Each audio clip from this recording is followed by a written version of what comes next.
Me alegra encontrarme de nuevo con ustedes para seguir estudiando juntos la palabra del Señor en el Evangelio de Marcos.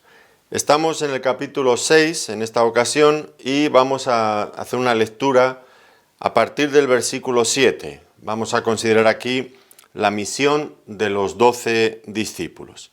Y antes de ningún otro comentario, vamos a hacer una lectura entonces de esta porción bíblica. Dice así: Después llamó a los 12 y comenzó a enviarlos de dos en dos, y les dio autoridad sobre los espíritus inmundos, y les mandó que no llevasen nada para el camino, sino solamente bordón, ni alforja, ni pan, ni dinero en el cinto, sino que calzasen sandalias y no vistiesen dos túnicas.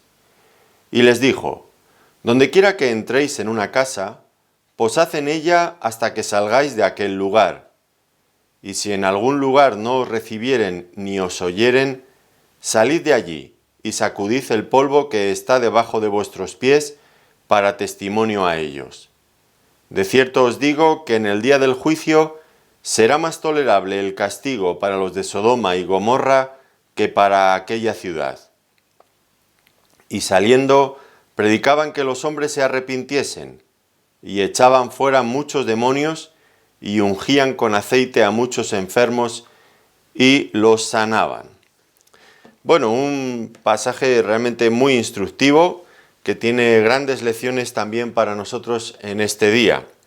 Como recordarán, en nuestra sesión anterior, el Señor Jesucristo había estado en Nazaret y había asistido en un día de reposo a la reunión en la sinagoga. Allí se asombró de la incredulidad de sus paisanos y de hecho pudo hacer muy pocos milagros allí, porque la actitud, la forma en la que le recibían era tan negativa que impedía que el Señor Jesucristo pudiera manifestar plenamente toda la abundancia de lo que Él tenía para darles.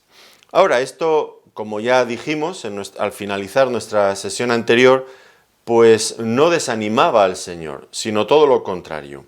A partir de este momento, bueno, ya al final del versículo anterior, dice que Él mismo, nuestro Señor Jesucristo, recorría las aldeas de alrededor enseñando. Nada ni nadie podría detener la misión del Hijo de Dios en este mundo, ni siquiera el rechazo de la gente. Él continuaría. Y lo vemos que Él, ya decimos, empezó esta ronda a recorrer todas aquellas ciudades, aldeas donde podía enseñar la palabra de Dios. Ahora, en este pasaje que acabamos de leer, vemos que intensifica aún más estos esfuerzos evangelísticos porque ahora los multiplica, porque envía a los discípulos, a sus 12, para que hagan esa misma labor que él ya estaba haciendo. Ahora, ¿cuál es el propósito de esto que el Señor hace aquí? Enviar a los 12 a predicar.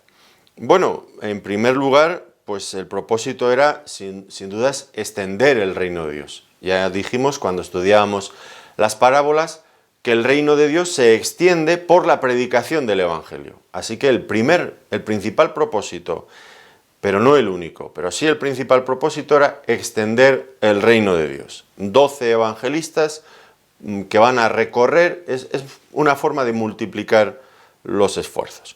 Ahora, digo que no era el único propósito porque había otros propósitos, fundamentalmente, y es que los apóstoles ganaran experiencia y aprendieran a confiar en el Señor. Era una forma de poner en práctica ya todo lo que venían aprendiendo hasta este momento. Tenían que pasar a la acción, confiar en el Señor. ¿Se acuerdan de que hemos estudiado en una sección anterior cómo el Señor les mostró su poder frente a los elementos más adversos que dejan al hombre impotente? Resumimos, ¿se acuerdan, verdad? El poder sobre las fuerzas de la naturaleza hostiles, sobre los demonios, sobre las enfermedades y sobre la muerte. Ahora era el momento de salir solos, sin el Señor, pero confiando en el Señor. Era una forma de poner en práctica lo que habían aprendido. Tendrían que estar ganando entonces también experiencia para el momento en que el Señor ya les dejara definitivamente, en el sentido físico, corporal, porque llegaría un punto cuando el Señor muriera y resucitara y ascendiera al cielo, que ya no estaría más tiempo con ellos. Por lo tanto, aquí los está enviando, preparándolos también para ese momento final, cuando ellos tendrían que estar solos, trabajar solos. Desde luego tendrían el Espíritu Santo y el Señor estaría desde el cielo siempre intercediendo por ellos. Eso no hay lugar a la duda. Pero, igual que ahora, estarían solos en el sentido de que no tendrían cerca físicamente al Señor Jesucristo. Así que este era un campo también de entrenamiento, de aprendizaje, una buena experiencia para ellos, para poner en práctica lo que habían aprendido y para prepararse para servicios posteriores que el Señor les encomendaría una vez que Él ascendiera al cielo. Y aquí vamos a encontrar que les dio diferentes instrucciones. El evangelista Marcos resume bastante estas instrucciones. Les animo a que si ustedes quieren ver estas mismas lecciones, pero mucho más ampliadas, vayan al Evangelio de Mateo en el capítulo 10, a partir del versículo 5 al 42. Allí van a encontrar algunas de estas cosas repetidas, pero otras muchas indicaciones realmente muy interesantes, muy instructivas, muy necesarias para cada uno de nosotros también en este día.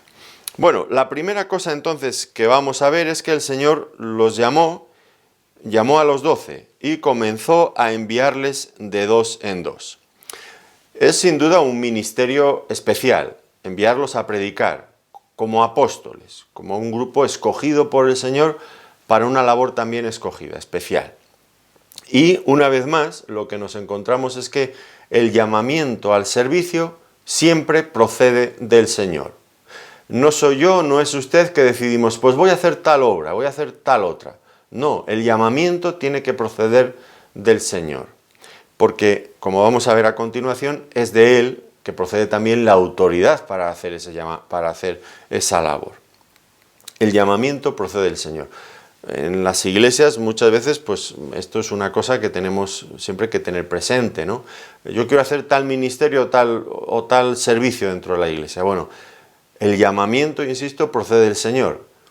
Procede del Señor, que a la vez nos capacita para ese llamamiento. ¿Cómo nos capacita? Pues por medio del Espíritu Santo, dándonos los dones necesarios para llevar a cabo ese ministerio. Pero el llamamiento procede del Señor. No somos nosotros los que tomamos la decisión, sino es el Señor. Nosotros aceptamos su llamamiento, debemos responder afirmativamente y ponernos a sus órdenes en todo lo que Él, para todo aquello que Él nos requiera o nos mande. Siempre pienso en aquella asna que el Señor necesitó para entrar en Jerusalén. El Señor la necesita. Bueno, pues somos como ese animal sencillo de carga. Lo que el Señor nos mande, pues bien está para nosotros. Estamos a su entera disposición. Somos personas sencillas, indignas de cualquier llamamiento, pero el Señor en su misericordia una y otra vez insiste en utilizarnos. No porque valgamos para algo, sino porque Él es un Dios bueno, un Dios misericordioso, un Dios de gracia, que en su infinito amor, aunque no nos necesita para nada, pues quiere usarnos a nosotros, porque no nos necesita realmente para nada. Pero Él, ya digo, por su misericordia quiere darnos este altísimo honor de ser colaboradores suyos en el reino de Dios. Yo no encuentro un honor, una dignidad mayor que esta, ser colaborador del Señor. En lo que Él nos llame, nos puede llamar a predicar el Evangelio a pleno tiempo, a enseñar la palabra de Dios, nos puede llamar a otros muchos actos de servicio que pueden parecer mucho más sencillos, pero no menos importantes, porque si el Señor llama, a lo que el Señor nos llame ya es importante por el mismo hecho de que es el Señor el que llama. Pero tengamos en cuenta, claro, de dónde procede el llamamiento, del Señor. Y luego notamos también que llamó a 12 y los envió de dos en dos. Y aquí este detalle también es muy importante, de dos en dos. El sabio que escribió Eclesiastés, en el capítulo 4, los versículos 9 y 12, explica algunas de las ventajas del hecho de que haya dos y no uno. Dice en Eclesiastés 4, 9 al 12, mejores son dos que uno, porque tienen mejor paga de su trabajo. Porque si cayeren, el uno levantará a su compañero. Pero ay del solo, que cuando cayere no habrá segundo que lo levante. También, si dos durmieren juntos, se calentarán mutuamente. Mas, ¿cómo se calentará uno solo? Y si alguno prevaleciere contra uno, dos le resistirán, y cordón de 3 dobleces no se rompe pronto. Bueno, evidentemente el autor de Eclesiastés da indicaciones, muestra las ventajas evidentes que tiene ir de 2 en 2, ir acompañados. Nosotros en el ministerio pues nos imaginamos también esas mismas ventajas y otras más. El hecho de tener comunión fraternal, de ser edificados mutuamente en el camino, de socorrernos unos a los otros en las adversidades, de aconsejarnos mutuamente, de darnos ayuda y aliento, pues todo eso es muy importante. No se puede hacer solo, pero acompañado sí. Además del hecho de que 2 ya eran un testimonio válido en un juicio, y también puede que haya algo de esta idea aquí, de 2 en 2. 2 testigos válidos, porque lo que ellos digan tiene consecuencias legales, y como veremos a continuación, hay un juicio, y lo que ellos han predicado, lo que nosotros predicamos, tiene ese carácter legal que sirve como testimonio en un juicio. Esa sería también probablemente otra de las razones para ir de 2 en 2. Lo que está claro es que este principio de ir de 2 en 2, establecido aquí por el Señor, fue respetado, fue seguido por los líderes de la iglesia primitiva, tal como lo vemos en los Hechos de los Apóstoles. Si ustedes leen con atención Hechos, pues se van a encontrar allí que siempre hay parejas. Pedro y Juan iban juntos a predicar en el templo. Pablo se unió a Bernabé. Más tarde, Pablo y Silas también formaron un equipo. Bernabé y Marcos formaron también otro equipo, de 2 en 2. Siempre este mismo principio. Y tal vez esta sea una de las asignaturas pendientes también del cristianismo hoy en día. La idea de aprender a trabajar conjuntamente con otros hermanos. No ver al otro pastor como un rival, como alguien de la competencia, que tiene la iglesia en el barrio de al lado y es, o que yo quiero hacerlo todo yo solo y no quiero colaboración. Bueno, son cosas, no siempre es posible, desgraciadamente, pero siempre que sea posible, que haya afinidad espiritual, es importantísimo pues seguir este mismo principio por nuestro propio bien, por nuestro propio bien. Las iglesias en el Nuevo Testamento tenían pluralidad en su gobierno, pluralidad de ancianos o de pastores. El pastor único no es un modelo bíblico ni tampoco es saludable. 2 o más es mucho mejor que uno solo, por estas razones que estamos explicando.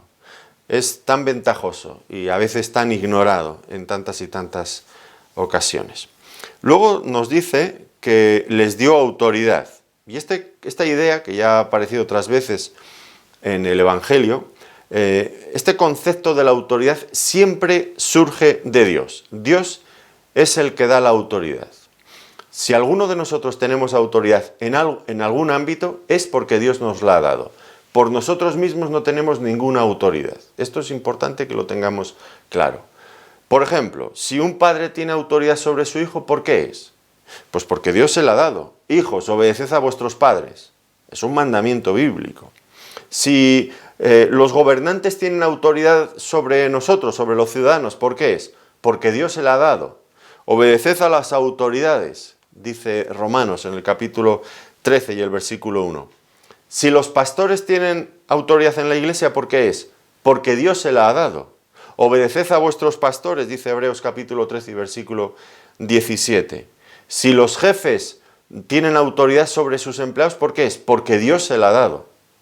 Obedeced a vuestros amos terrenales, en Efesios 6:5. Si los maridos tienen autoridad sobre las mujeres, aunque esto es un tema, que en este momento de nuestra historia es casi imposible mencionar, pero la Biblia lo dice con toda claridad, que el hombre es cabeza de la mujer y se exhorta en esta dirección. ¿Por qué es?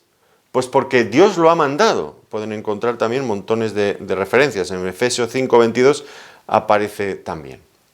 La autoridad surge no de la persona, ninguno de nosotros. Por nosotros mismos tenemos autoridad. La autoridad es delegada, nos viene de parte de Dios. De tal modo que si, por ejemplo, un hijo desobedece a su padre, pues está desobedeciendo también a Dios. Por este mismo principio de autoridad. Si Dios da la autoridad, la falta de respeto a esa autoridad es una falta de respeto contra Dios mismo. Estamos hablando de una autoridad bien ejercida, porque también la Biblia nos dice que es imprescindible obedecer a Dios antes que a los hombres, cuando los hombres abusan de su autoridad o la usan ilegítimamente, como cuando Pedro dijo aquella frase que acabo de mencionar en Hechos de los Apóstoles, porque el gobierno religioso de Israel, el Sanedrín, estaba prohibiéndoles algo que era un abuso de su autoridad y algo que iba en contra de lo establecido, de lo dicho por Dios mismo. Así que, bueno, entendiendo estos límites, pues siempre debemos de sujetarnos a la autoridad puesta por Dios. Dios es la fuente de toda autoridad, pero aquí lo que nos encontramos realmente es que es el Señor Jesucristo quien les da autoridad, porque es lo mismo. El Señor Jesucristo ya ha demostrado, ha presentado sus credenciales, lo hemos mencionado tantas veces, sus credenciales mesiánicas. El Mesías era el mismo Hijo de Dios, era divino. Y aquí les manda con autoridad, su propia autoridad, porque Él, como Dios, tiene también autoridad.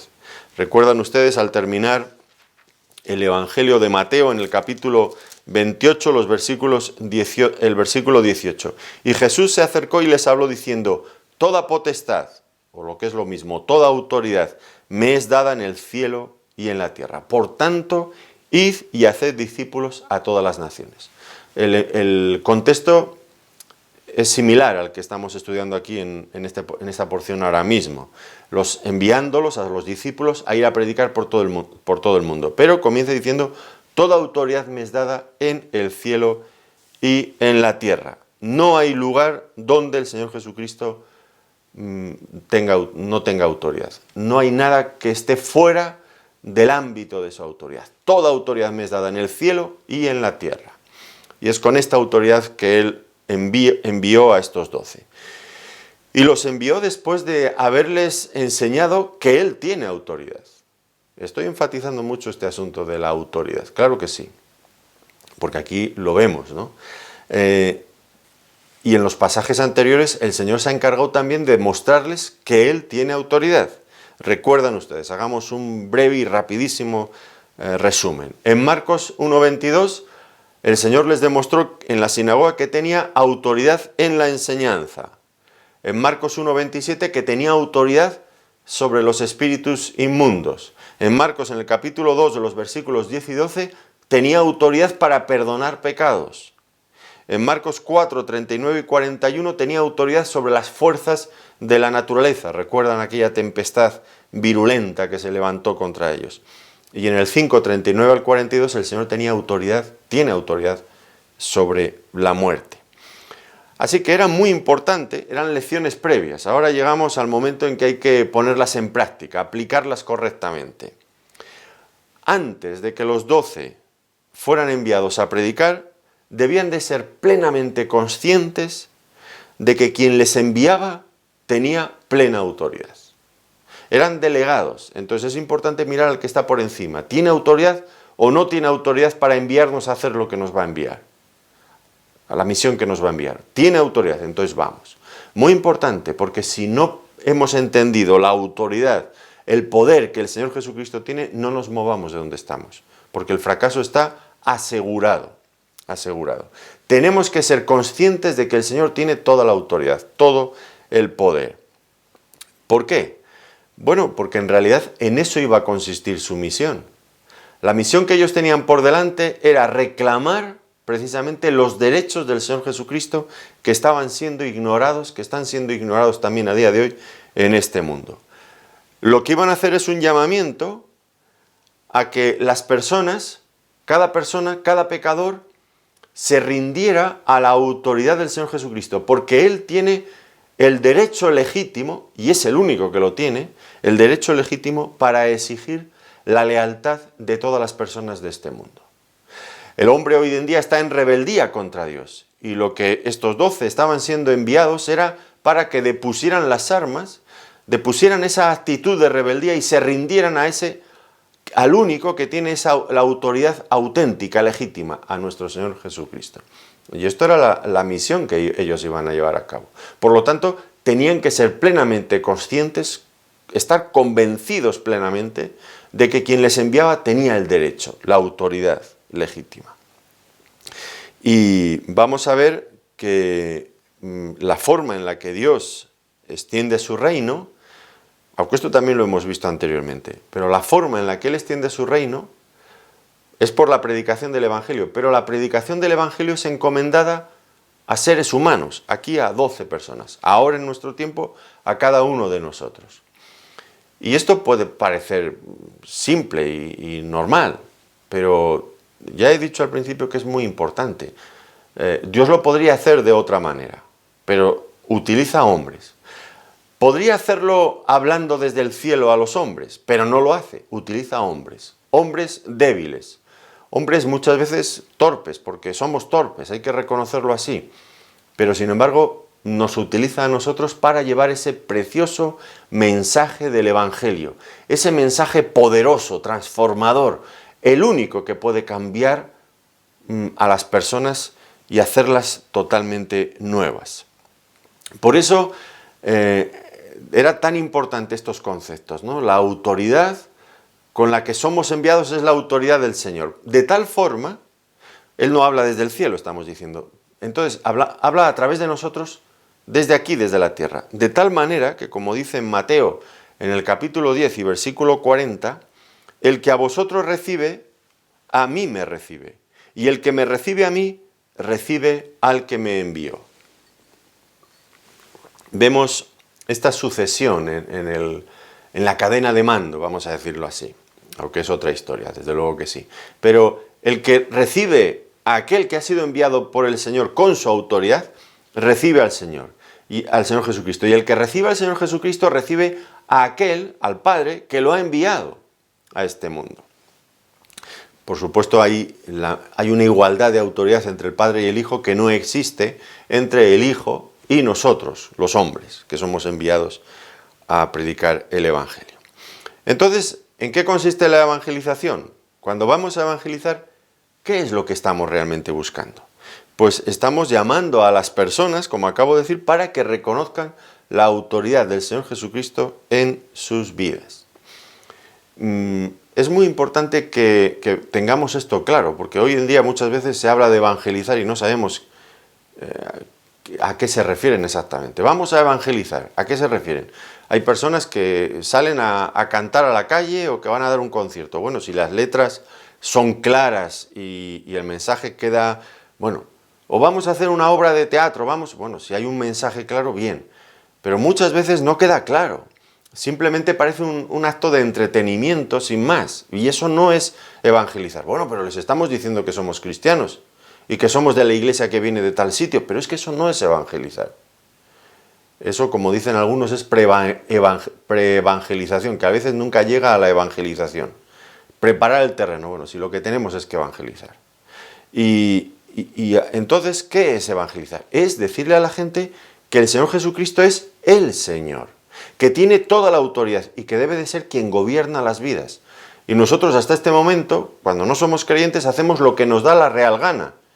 Y eso tiene que acabar, para hacer lo que Él nos manda, porque Él es el único Rey legítimo, el que tiene los derechos sobre nuestras vidas, por ser nuestro Creador y también, cuando le aceptamos, por ser nuestro Salvador.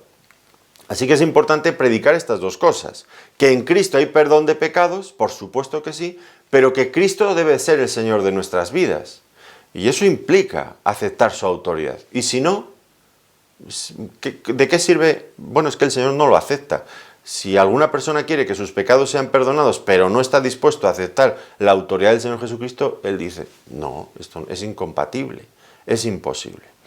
Somos llamados, por lo tanto, a predicar el Evangelio, a predicar a los hombres que se rindan a Cristo como el Señor. Tienen que reconocer que Cristo es el Señor. Es fundamental. Esto los apóstoles, en los escritos apostólicos está una y otra vez. El reconocimiento, reconoced que Jesús es el Cristo, es el Mesías, es el que tiene la autoridad, el poder legítimo. Ahora, ¿Cuál se imagina usted? Bueno, no hace falta que se lo imagine porque si alguna vez ha predicado el Evangelio ya lo ha notado, ya lo ha percibido inmediatamente. ¿Cuál es la respuesta más habitual que recibimos cuando compartimos el Evangelio? Este Evangelio que vemos aquí. Cuando les indicamos a las personas que tienen que deponer esa actitud rebelde para rendirse al Señor Jesucristo. ¿Qué es lo que nos encontramos? Pues nos encontramos el rechazo. El rechazo. Y ese rechazo se puede manifestar de muchas maneras. A veces con violencia, otras veces con palabras, otras veces con una actitud de indiferencia, haciéndonos el vacío, como si no existiéramos. Pueden ser de muchas maneras. Cómo la gente percibe lo que es el Evangelio cuando se les predica. Y se dan cuenta, esa enemistad arraigada que hay en el ser humano contra Dios, aflora cuando se les invita a que se rindan a Cristo. Y se vuelven violentos muchas veces, o cualquiera de estas otras actitudes que acabo de mencionar. No se va a encontrar esto en ninguna otra área. Puede haber personas que tengan opiniones diferentes en literatura, en filosofía o en otras muchas cosas, pero nunca pasa nada. Pero el cristianismo, este mensaje del Evangelio que llama a las personas a rendirse a Cristo, despierta las pasiones más negativas en el ser humano. Surge con fuerza ese odio oculto, escondido que está en el ser humano contra Dios, contra Dios. Y por eso el cristianismo es perseguido por todas las partes. En el mundo, vamos a decir, democrático y civilizado y permisivo, como por ejemplo aquí en España, sí, está permitido el Evangelio, pero te hacen el vacío y te colocan en un segundo plano y otras muchas cosas. Y te prohíben cosas que a otros muchos les permiten, en cuanto a actos públicos, o bueno, mil cosas. Pero ya no digamos en países budistas, o en países islámicos, o en países ateos, da lo mismo. El cristianismo es perseguido en todas las partes. ¿Por qué? ¿Qué es lo que molesta tanto a la gente del cristianismo? Pues es ese mensaje, ese llamamiento a rendirse a Cristo como Señor y reconocer su autoridad. Eso es lo que a la gente le pone nerviosa y saltan. Pero el Señor nos lo advirtió. En Juan 15, 18 dice, si el mundo os aborrece, dando a entender, previniendo de antemano lo que ya iba a ocurrir. Si el mundo os aborrece y os aborrecerá, sabed que a mí me ha aborrecido antes que a vosotros. Y ahora lo vamos a ver aquí en Marcos, en el capítulo 6, que hemos leído, y en el versículo 11, si en algún lugar no os recibieren y no os oyeren, pues claro que va a haber muchos sitios en los que eso va a ocurrir. Así que el rechazo no debe de sorprendernos, especialmente pues en este tiempo de relativismo, donde las personas no aprecian una verdad objetiva e inalterable. Decir que las personas se tienen que rendir a Cristo porque es el único Señor de este universo, nuestro Creador y el único que nos puede salvar, en un clima como el que vivimos de relativismo, que todas las opiniones valen lo mismo, que no hay verdades absolutas, que todo es al criterio de cada cual, pues esto desde luego va a ser algo que va a despertar las iras y no va a gustar, no va a gustar. La gente nos va a mirar raro. Yo recuerdo hace tiempo me dejaron un bibliobús que tuve bastantes meses y tenía un letrero por todos los lados, por detrás, por delante y por los lados. Jesucristo es la única esperanza. Usted no sabe, cuando yo iba con la carretera con mi bibliobús, la cantidad el conductor que me pitaba, que me llamaba, le daba el claxon a la bocina y manifestando cierto desacuerdo, o los que sacaban la mano por la ventanilla para hacer los gestos más desagradables. Bueno, Jesucristo es la única esperanza. Eso no le gusta a la gente y lo van a manifestar como sea, tocando el claxon o diciéndote o haciéndote el gesto que sea. Esto va a ser así siempre, siempre. Y además nos van a tratar de intolerantes. Y nos van a ver como un peligro, porque afirmar que Jesucristo es la única esperanza, es el único Señor, es el único que tiene el derecho de gobernar nuestras vidas, que debe ser nuestro Rey y nuestro Señor, pues va a ser considerado como un acto de intolerancia. Es que eso no tiene en cuenta, no respeta a otras creencias, los líderes de otras religiones o otras sensibilidades. Bueno, pues evidentemente no va a gustar a otros, pero ¿acaso alguien ha demostrado ser el Hijo de Dios como lo demostró el Señor Jesucristo. No todo puede valer lo mismo. Estamos, ya digo, en una sociedad relativa, del relativismo, donde todo está a criterio de cada uno. No se puede afirmar ninguna verdad absoluta. Pues claro que no, hay verdades absolutas, hay verdades absolutas. A veces me pongo un poco nervioso, lo reconozco. Recuerdo aquella ocasión, tenía todavía mis niños pequeños, y un día estábamos en la iglesia comiendo y habíamos invitado a un joven universitario. Y yo estaba compartiendo con él el Evangelio y me dice, cuando yo le hablaba de estas cosas, me decía, no, pero tú no puedes afirmar que Jesucristo es el Señor y como yo hablaba de la Biblia y las verdades que la Biblia dice como verdades absolutas. Dice, bueno, eso es verdad para ti, pero para mí no. Y estábamos comiendo y me muestra un tenedor y dice, para ti esto puede ser un tenedor, pero para otro puede ser otra cosa. Y yo ya estaba un poco nervioso porque era un argumento tan absurdo. Y llamé a mi hija, que estaba por allí, y digo, Elizabeth, ven aquí, anda. ¿Qué es esto? Le enseño. Y dice, papá, eso es un tenedor. Y dije, ay, muchacho, le dije al joven que tenía allí. Digo, ha hecho falta que llegues a la universidad para que ya no sepas distinguir un tenedor de una cuchara y de un cuchillo. Esto es un tenedor y lo será siempre. No porque a ti te parezca que es una cuchara va a ser una cuchara. Esto es un tenedor. Bueno, pues así ocurre con las verdades más claras. La gente no quiere estudiar las evidencias y prefiere ampararse en el relativismo porque eso les crea una zona de confort donde pueden rechazar tranquilamente, creen ellos, las verdades más importantes que al final van a tener repercusiones sobre sus propias vidas, porque finalmente este mismo Dios viene a juzgar a este mundo, nos da libertad, pero es una libertad responsable, donde un día tenemos que rendir cuentas delante de Él. Bueno, pues esto es importante.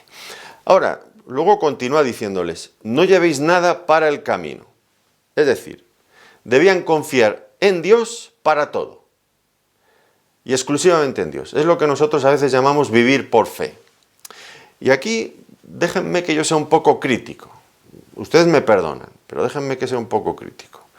Esta sencillez, es que hay que defender estos principios bíblicos que encontramos aquí y por todo el Nuevo Testamento. Esta sencillez que encontramos aquí, no llevéis nada para el camino, y aquí hace una lista de las cosas. Dice, no llevéis nada para el camino, sino solamente bordón, ni alforja, ni pan, ni dinero en el cinto, sino que calzasen sandalias y no vistiesen 2 túnicas. Algo tan sencillo, oiga. Pues esta sencillez con la que nos enseñó el Señor Jesucristo a ir a predicar el Evangelio, contrasta con el lujo y lo costoso de los viajes y de la forma de vida de muchos líderes religiosos de nuestro tiempo.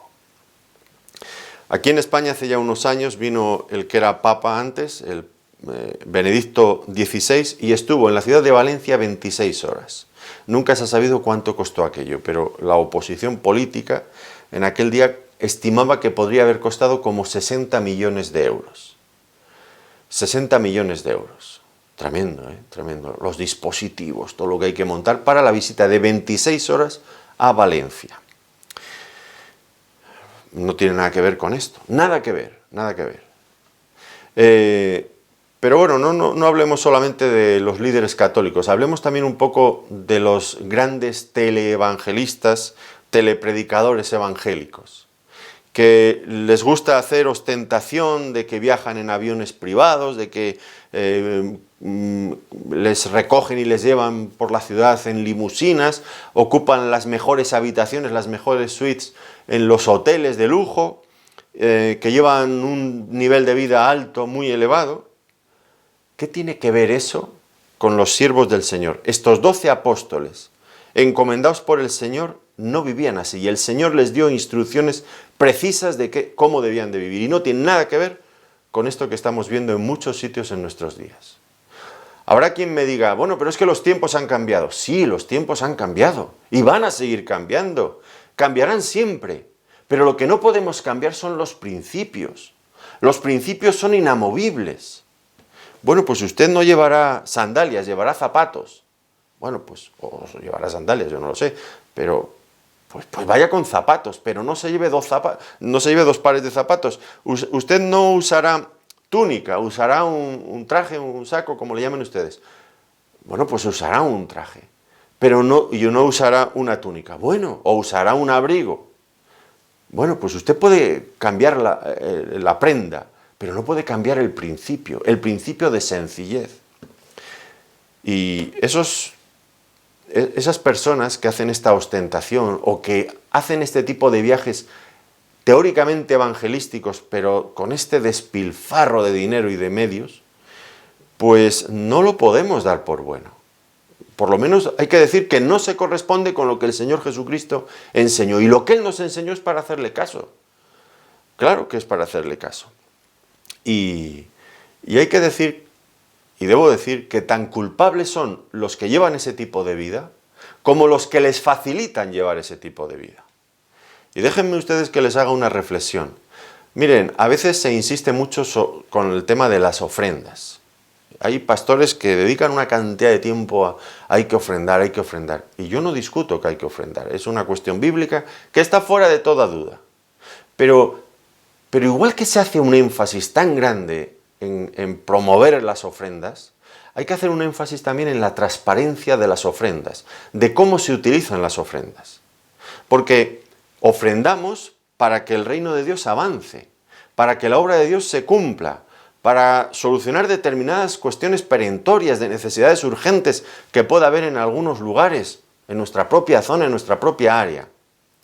Pero algunas veces hay un secretismo sobre lo que se hace con las ofrendas, y por otro lado lo que se sospecha es que esas ofrendas van a esos hombres para que vivan, para potenciar ese estilo de vida. Y los que ofrendamos debemos de ser personas también inteligentes, porque Dios nos va a pedir cuentas. Y puede ser que ellos sean culpables por llevar ese tipo de vida y nosotros seamos culpables por ofrendar precisamente para que ellos vivan así.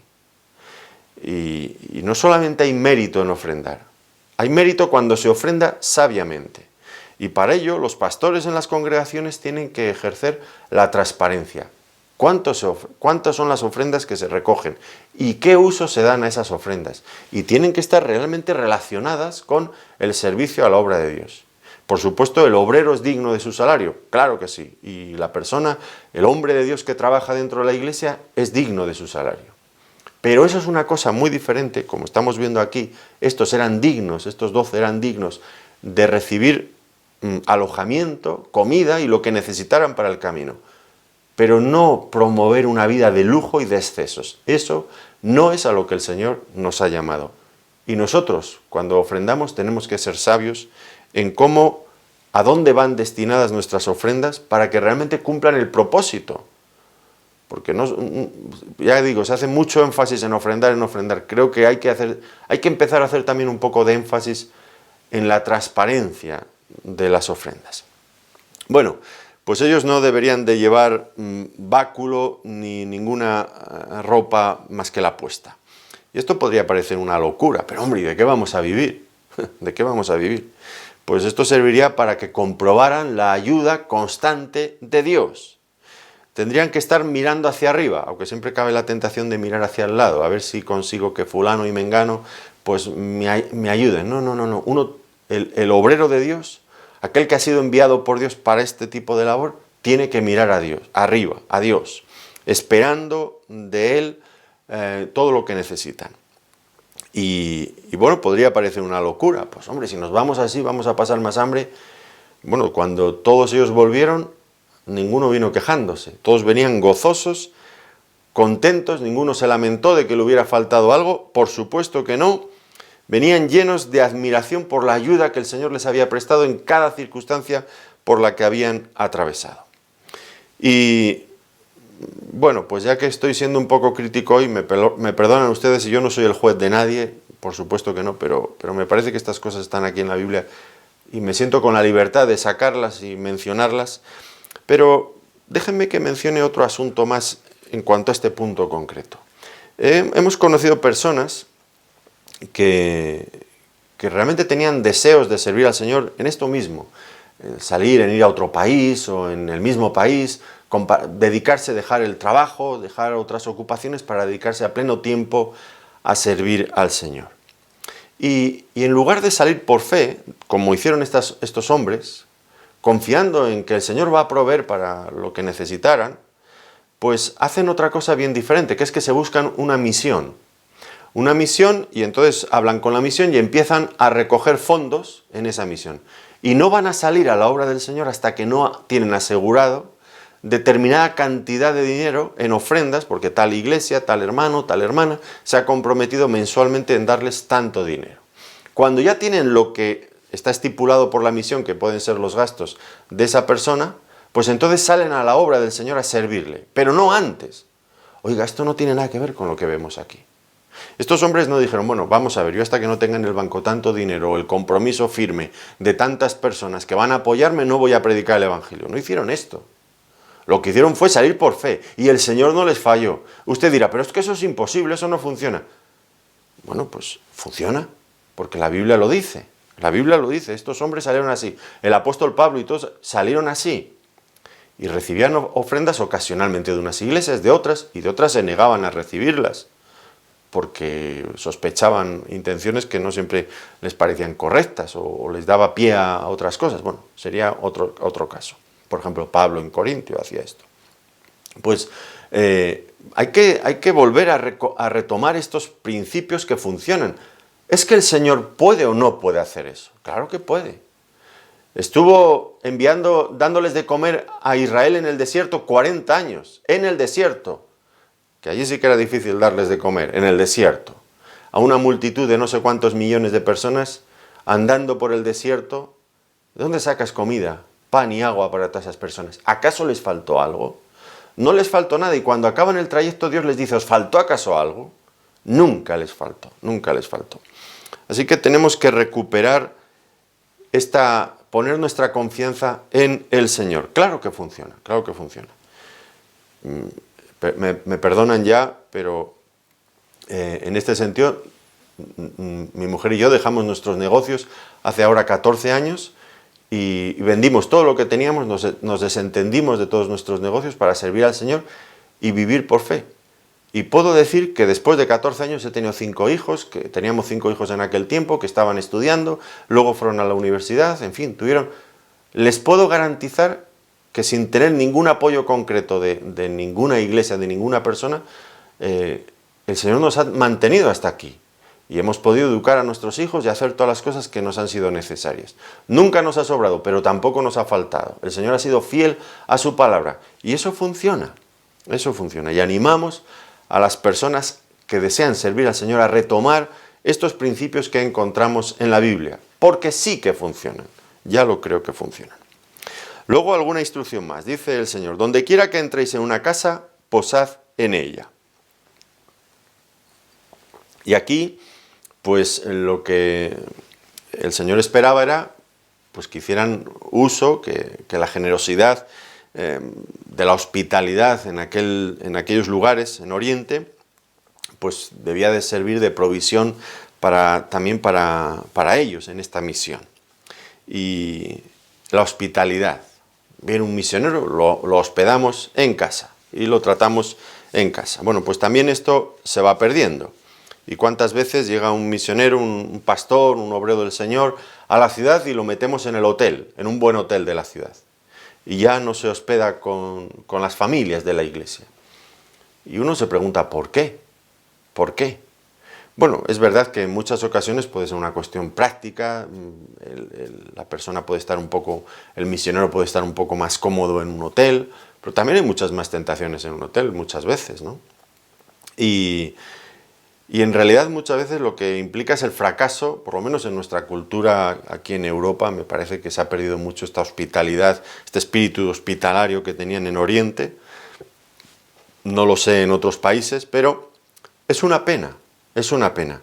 Y es una pena porque la Biblia nos indica claramente que la hospitalidad es un privilegio que debemos de anhelar, que debemos de buscar.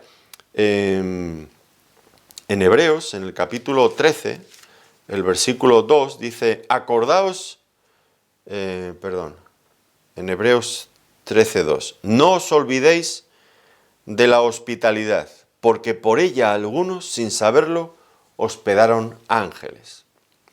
Bueno, pues el misionero es un creyente sencillo como usted y como yo. No tiene que vivir en medio de lujos, y su casa, si sirve para usted, sirve también para un misionero, y siempre es bueno que los misioneros sepan a dónde llegan a predicar, conozcan a las personas, estén cerca. Pues yo les animo también a que seguramente muchos lo hacen, ¿no? Así, pero si no lo hacen así, pues que hospeden ustedes a los misioneros. Tienen que ser personas accesibles, y habrá una bendición para usted por recibir a un misionero, y para el misionero por poder estar con usted en su familia. Siempre van a ser bendecidos, claro que sí, no hay ninguna duda. Y luego también esta instrucción de que debían de estar siempre en la misma casa hasta que salieran de la ciudad. Si un obrero, que alguna vez yo los he conocido, que llegan a una ciudad y están en una casa y luego pues se van a otra y van viendo a ver quién les facilita mejor, de dónde pueden sacar más. Bueno, es que eso no debería de ocurrir entre los misioneros. Dice el Señor, donde lleguéis a una ciudad, allí donde os recibieren, quedaros en esa misma casa hasta que salgáis. No estéis yendo de una en una porque allí me van a dar más, o allí espero. No. Que luego eso sirve simplemente para chismorreos, para críticas, para comparaciones indebidas, cosas que no son buenas. Hay que evitar todo esto. En todo caso, el siervo del Señor, como su Señor, debe de caracterizarse por la sencillez y no buscar otro tipo de cosas. Luego dice también, si en algún lugar no os recibieren ni os oyeren, salir de allí. Y esto deja claro que la misión de ellos, que ellos debían de llevar a cabo, debía de hacerse desde el respeto a la libertad humana. El Evangelio solamente puede ser ofrecido, no puede ser impuesto. Si las personas no lo quieren aceptar, pues el obrero, el misionero, debía de salir de allí, de aquella ciudad. Ahora, es verdad que no es fácil determinar cuándo es el momento de salir porque han rechazado, porque no quieren escuchar. Cuando hay una falta de receptividad al mensaje del Evangelio, ¿cuándo es el momento de salir? Pues es difícil determinarlo, y en cada caso será distinto. La persona, el misionero, deberá orar y buscar la voluntad y la dirección del Señor. Pero es verdad, estas decisiones nunca son fáciles de tomar. Pero en cualquier caso, el rechazo no debe de paralizarnos, ya lo hemos mencionado al principio. El Señor fue rechazado en Nazaret, pero Él emprendió el camino hacia otros lugares. Nos sacudiremos el polvo de esa ciudad, dice, pero seguimos. El Evangelio debe de continuar, debe de seguir siendo predicado. Esto de sacudir el polvo de las sandalias era algo muy, muy serio, ¿no? Porque cuando un israelita salía fuera del territorio de Israel a un territorio gentil, al regresar a su tierra, según pasara, se quitaría las sandalias y se las sacudiría para decir, no quiero ni el polvo de vuestra tierra gentil. Y era como una ciudad rechazada, como si un lugar pagano. Pues donde no reciben el Evangelio, ese es el trato, dice el Señor. Es duro, es duro, pero eso es lo que dice el Señor que deberían de hacer. Luego añade una nota que es muy solemne y muy seria. En el día del juicio será más tolerable el castigo para los de Sodoma y Gomorra que para aquella ciudad. Bueno, ya vemos aquí que los discípulos no deberían de ejecutar ningún juicio sobre las ciudades, sobre los pueblos incrédulos. Los creyentes no somos llamados a juzgar, a traer el juicio anticipado sobre las personas que rechazan el Evangelio. Esto no está dentro de nuestros cometidos, de nuestra misión. Qué bueno habría sido tener en cuenta este principio. ¿Cuántas guerras, cuántos actos de violencia se habrían evitado si los creyentes hubiéramos tenido claro esto? Que nosotros no vamos a juzgar, no vamos a condenar a aquellas personas que nieguen, que se resistan a creer en el Evangelio. No vamos a usar nunca la fuerza física, la violencia contra aquellos que no comparten nuestras creencias. ¿Cuántas guerras religiosas se habrían evitado en este mundo? En lo que se llama, muchas veces mal llamado, la cristiandad, que engloba a muchos que muchas veces no tienen nada de cristianos, como esto que estamos diciendo. ¿Cuántas guerras santas ¿Qué justificación puede tener la guerra santa contra los infieles? ¡Qué barbaridad! ¡Qué barbaridad! Si aquí el Señor lo dijo, nosotros no somos quienes vamos a juzgar este mundo, es el Señor. Es el Señor el que tiene la autoridad de juzgarlo. El Señor Jesucristo va a juzgar en el día final, en su gran trono, a aquellas personas que no quieren creer. Ahora, es verdad que hay un día en que esas personas que rechazan el Evangelio serán juzgadas. Esto está fuera de toda duda. Lo dice aquí. Pero no somos nosotros. Ni vamos a tomar represalias, porque eso suena más a venganza que a otra cosa. No, nosotros predicamos el Evangelio y el Evangelio se ofrece libremente. Es un mensaje de amor. Y las personas lo reciben o lo rechazan, porque el amor no se fuerza. No se puede forzar. Ahora, aquí tenemos un principio ya adelantado de cómo va a ser ese juicio. Porque las personas, cuando lleguen al juicio de Dios, eso está todo descrito en la Biblia. No hay lugar para la sorpresa. Los que se lleven sorpresa será porque no han querido atender a lo que la Biblia dice, pero está todo bien claro. Dice, a mayor revelación, mayor responsabilidad. Este es el principio. Dice, será más tolerable el castigo para Sodoma y para Gomorra que para esta ciudad que os ha recibido a vosotros que habéis ido predicando el Evangelio. Y ojo, que el juicio de estas dos ciudades no fue liviano. Fueron consumidas por fuego y azufre. Tremendo, tremendo. A mayor revelación, a mayor conocimiento, mayor responsabilidad. Hay de esas personas que se pasan la vida en las iglesias escuchando el Evangelio y nunca rinden su corazón. El juicio para ellos es mayor que para una persona que ha sido incrédula, igual que ellos, pero que apenas ha escuchado el Evangelio, que apenas ha tenido evidencias, que apenas ha tenido oportunidades. Uf, qué gran responsabilidad. Y entonces nos encontramos que saliendo, los 12 predicaban que los hombres se arrepintieran. En realidad lo que vemos aquí es que su ministerio era una extensión del ministerio que el Señor Jesucristo ya había iniciado anteriormente. Recuerdan en el capítulo 1, los versículos 14 y 15, cuando él comenzó su ministerio público, dice, después que Juan fue encarcelado, Jesús vino a Galilea predicando el Evangelio del reino de Dios y diciendo, el tiempo se ha cumplido, el reino de Dios se ha acercado, arrepentíos y creed en el Evangelio. Y aquí vemos a los 12 que predicaban a los hombres que se arrepintieran, igual que el Señor Jesucristo antes. Ellos no tenían la capacidad de inventar el mensaje. El mensaje que tenían que predicar era el que el Señor Jesucristo les había mandado. Tenían que predicar que los hombres se arrepintieran. Este es el mensaje, el tema principal de su misión, predicar el arrepentimiento. No tenían otra opción, eso era lo que había que predicar. No mensajes de autoayuda, mensajes de esos que son que ahora en los libros de psicología y en... nada de todo esto. El arrepentimiento, que sí, que puede ser, no puede parecer, a primera vista no suena a mensaje de autoayuda, claro que no. Pero esto era lo que tenían que predicar. ¿Y por qué es tan importante esto? ¿Qué es el arrepentimiento? Bueno, el arrepentimiento es un cambio, ya hemos hablado de ello, les recomiendo otros estudios anteriores que tuvimos sobre este único tema. Allí tratamos ampliamente el asunto. Pero ahora, a modo de resumen, podemos decir que el arrepentimiento es un cambio interno de mente y de corazón. No es un cambio sensibilero, no, tiene que ser algo revolucionario, algo consciente, algo interior que implique un cambio en nuestras vidas.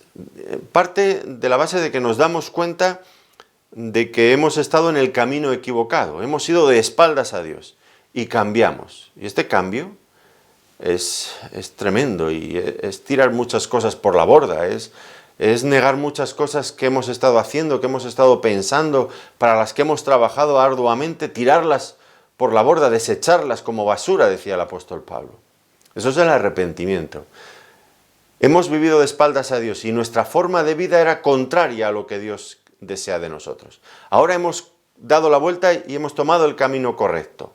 Por lo tanto, las cosas que antes hacíamos hay que descartarlas, tenemos que cambiar. Hay una nueva vida, una nueva forma que debe de afectar pues eso, a nuestros pensamientos, a nuestras costumbres, a nuestro carácter. Ya no podemos ser de la misma forma. No se trata simplemente de sustituir algún vicio por alguna obra religiosa, no, tiene que ser un cambio en profundidad, que abarque todo lo que nosotros somos y tenemos, un cambio absoluto.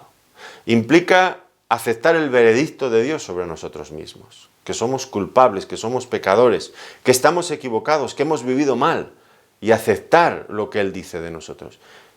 Y dice el Señor Jesucristo, morir con Cristo, tomar nuestra cruz, dice el Señor, y ratifican los apóstoles.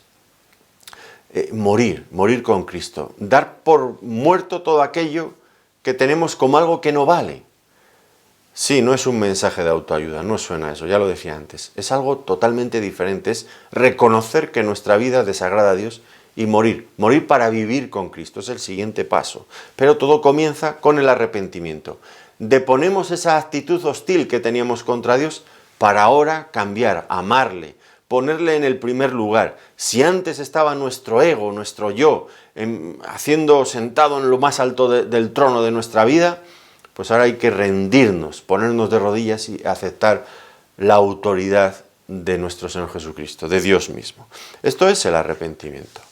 Y eso era lo que ellos estaban llamados a predicar. ¿Y por qué es tan importante predicar el arrepentimiento? Pues ya lo dijimos también en nuestras sesiones previas. Porque no hay ningún otro camino para entrar en el reino de Dios. No hay otro camino. El arrepentimiento. El arrepentimiento restablece el honor que nosotros hemos difamado de Dios tantas y tantas veces. Nos arrepentimos para darle el lugar que a Él le corresponde. Si queremos entrar en su reino, tendremos que aceptar necesariamente que Él es el Rey, que no lo somos nosotros. Ya no podremos seguir haciendo lo que nos da la real gana. Esa frase que aquí, al menos en España, está en el ADN de cada español, parece. Pues eso es el arrepentimiento, de poner esa actitud. El llamado al arrepentimiento, por otro lado, es urgente.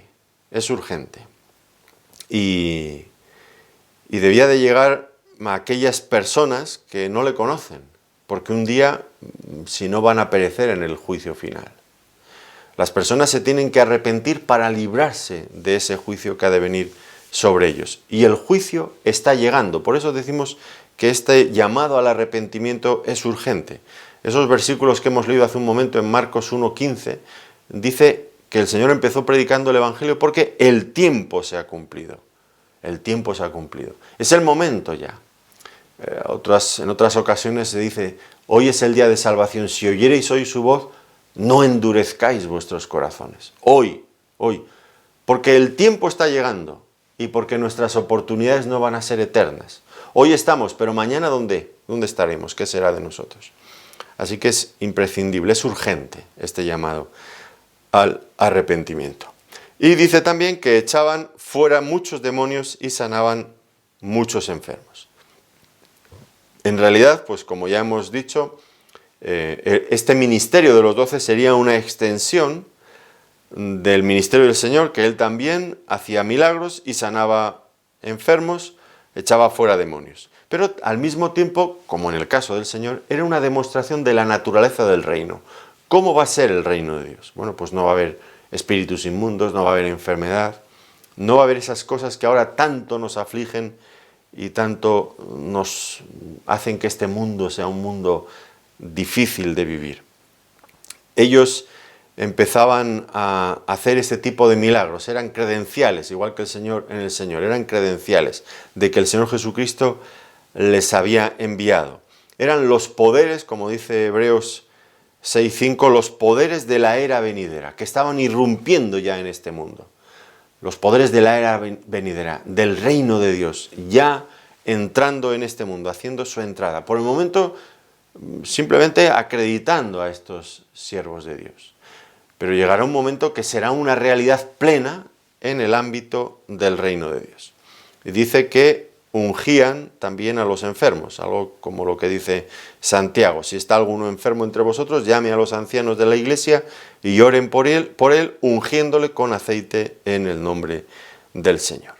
Santiago 5:14. Bueno, una misión importante entonces la de estos 12. Ahora, nosotros debemos de darnos cuenta que esta misión todavía dura, pero ellos ya han pasado, ellos ya no están aquí, claro, pero sigue dura todavía, tiene permanencia. Es para nosotros también, no solamente era para esos 12, también para cada discípulo de Cristo en cualquier tiempo, en cualquier momento de la historia. Porque la misión dura mientras haya personas que no conocen al Señor, mientras haya ocasión de conocerle, la misión dura. Y este es el llamado que hemos recibido todos nosotros como discípulos de Cristo. ¿Recuerdan ustedes el pasaje que antes he mencionado en Mateo 28, 19 y 20? Por tanto, id y haced discípulos a todas las naciones, bautizándolos en el nombre del Padre, del Hijo y del Espíritu Santo, enseñándoles que guarden todas las cosas que os he mandado. Y he aquí yo estoy con vosotros todos los días hasta el fin del mundo. Amén. La misión dura también el día de hoy. Esos 12 cumplieron la misión que se les había encomendado. Ahora la cuestión recae sobre nosotros. ¿Estamos cumpliendo la misión que el Señor nos ha encomendado con la misma fidelidad que ellos la llevaron a cabo? ¿Estamos predicando el evangelio estamos predicando el arrepentimiento y el evangelio del reino? ¿Estamos enseñándoles a las personas a que guarden todas las cosas que el Señor nos ha mandado? Pues cada uno de nosotros seremos finalmente también, aunque seamos creyentes, seremos evaluados, ya no para condenación o para salvación, porque si hemos creído somos salvos, pero pasaremos por el tribunal de Cristo, que será diferente. Sí, tiene que ver con recompensas, con posibilidades de servicio en el reino eterno de nuestro Dios. Seremos evaluados, seremos valorados por cómo hemos cumplido con la misión que el Señor nos ha encomendado. Porque nosotros también, cada uno de nosotros, sencillos creyentes, por supuesto que sí, somos llamados a dar continuidad, a tomar el relevo que estos hombres nos han dejado. ¿Cómo estamos llevando a cabo esta misión? Que el Señor nos ayude mucho a cumplirla con la misma fidelidad que otros hombres antes que nosotros, como estos, la llevaron a cabo. Que el Señor les bendiga. Gracias por su atención una vez más.